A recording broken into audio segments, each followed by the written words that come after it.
Hello guys, কেমন আছো সবাই? আমি কিন্তু দারুণ আছি। আর আজকের ভিডিওটা যেটা বলতে চলেছি বা যেই সম্বন্ধে বলতে চলেছি সেই ব্যাপারটা কিন্তু আমার ক্ষেত্রে খুবই খুবই খুবই আনন্দের। তোমাদের সঙ্গে এটা না শেয়ার করে নিলে কোনোভাবেই আমি হ্যাপি হতে পারতাম না। এই শ্রাবণ মাসে মহাদেব আমার কাছে কিভাবে জাগ্রত হয়ে উঠলেন। তো হঠাৎ করে মনে হলো যে অনেক দিন ছবি আঁকা ছেড়ে দিয়েছি। তো হঠাৎ করে মনে হলো যে মহাদেবকে একটু অন্যভাবে যদি মানে প্রতিষ্ঠা করা যায় বা অন্যভাবে তুলে ধরা যায় তো কেমন হয়। তো সেই উদ্দেশ্যে আমি তো গ্রামের বাড়ি, তো জানো নিচ থেকে অনেক গাছ আছে। তো একটা যে কোনো গাছের পাতা নিলাম। তো যে কোনো গাছের পাতা কেন বলছি, তো গাছটার নাম আমি জানি না, বনেই হয়েছিল। তো সেই গাছের পাতাটা তুলে নিয়ে চলে এসে তো 3টে পাতা নিয়ে এসেছি, যদিও বা সেই 3টে পাতা 3টে ব্লগ আকারে তোমাদের সামনে তুলে ধরবই।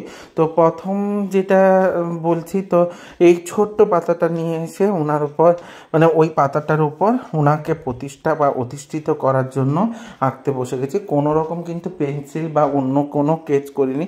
বলেছিলাম তুমি তোমার মতো করে সেজে ওঠো, তুমি তোমার মতো করে ফুটে ওঠো, এটাই বলেছিলাম। তো মহাদেব তুমি যেন সুন্দরভাবে ফুটে ওঠো। তো দেখো শুরু করে দিয়েছি এবং ওনাকে ওনার চক্ষু দান করার জন্য লেগে পড়েছি।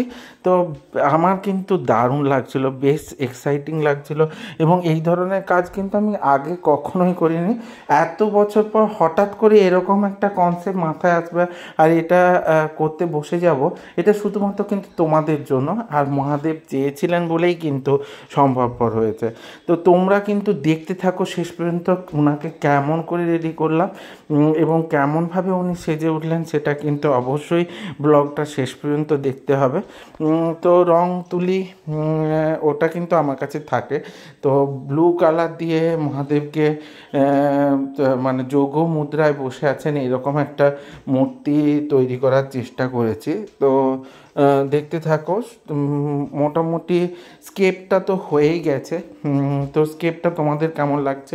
তো আদিযোগী রূপে যে আমরা মূর্তি দেখি, তো ওটা তোমাদের সামনে আমি তুলে ধরবই পরে। কিন্তু দেখো ইনি যোগ মুদ্রায় রত মহাদেব। তো আঁকার ক্ষেত্রে খুব একটা কিন্তু কোনো প্রবলেম অ্যারাইজ করেছিল এটা কিন্তু বলবো না। তো মহাদেব এমন এক ধরনের দেব যিনি আদিদেব। কিন্তু মানে আমাদের আদিদেবের যে 3জন দেব মানে ব্রহ্মা বিষ্ণু মহেশ্বর, তার মধ্যে সব থেকে আদিদেব হচ্ছে মহেশ্বর। তো তার রূপ দান করা তো অনেক ভাগ্যের কথাই আমি বলবো। তো উনি চেয়েছিলেন বলে এরকম একটা কনসেপ্ট মাথায় এসেছিলো এবং সেই অনুযায়ী তৈরি করতে বসে গেছি এবং বেশ ভালোই লাগছিলো। তো তোমাদের কেমন লাগছে এবং এই ভিডিওটাতে মহাদেব কতটা ফুটে উঠলেন সেটা কিন্তু জানতে চাইবো এবং তোমরা কিন্তু আমাকে কমেন্ট করে জানিও আরও কত সুন্দরভাবে মহাদেবকে প্রস্ফুটিতভাবে তুলে ধরা যায়। আরও কোনো কিছু যদি নতুন ধরনের কনসেপ্ট থাকে সেটাও তোমরা একটু আমার সঙ্গে শেয়ার করো, আমি অবশ্যই সেই ধরনের ভিডিও বানানোর চেষ্টা করব। তো মোটামুটি রেডি হয়ে গেছে। এরপরে একটু সোনালি কালার নিয়ে তো মহাদেবের ত্রিশূল এবং চাঁদ এটাকে ফুটিয়ে তোলার চেষ্টা করেছিলাম। তো বেশ সুন্দর লাগছে, কিন্তু তোমাদের কেমন লাগবে আমি জানি না। তো তোমাদের কাছে সেটা কমেন্টের মাধ্যমেই জেনে নেব। তো এরপরে একটু লাল রং দিয়ে ফুটিয়ে তোলার চেষ্টা করছিলাম এবং ওনার তিলকটা করে দিয়েছিলাম। তো এইভাবে আমার ভিডিওগুলোর সাথে জুড়ে থাকতে তোমরা অবশ্যই লাইক কমেন্ট শেয়ার করে দিও। আর ইউটিউব থেকে দেখলে অবশ্যই সাবস্ক্রাইব করে দিও আর পাশের বেল আইকনটা ক্লিক করে দিতে ভুলে যেও না, যাতে আমার ভিডিওগুলো তোমার সামনে ফার্স্টেই চলে আসে। দেখো কমপ্লিট কেমন হয়েছে অবশ্যই জানিও।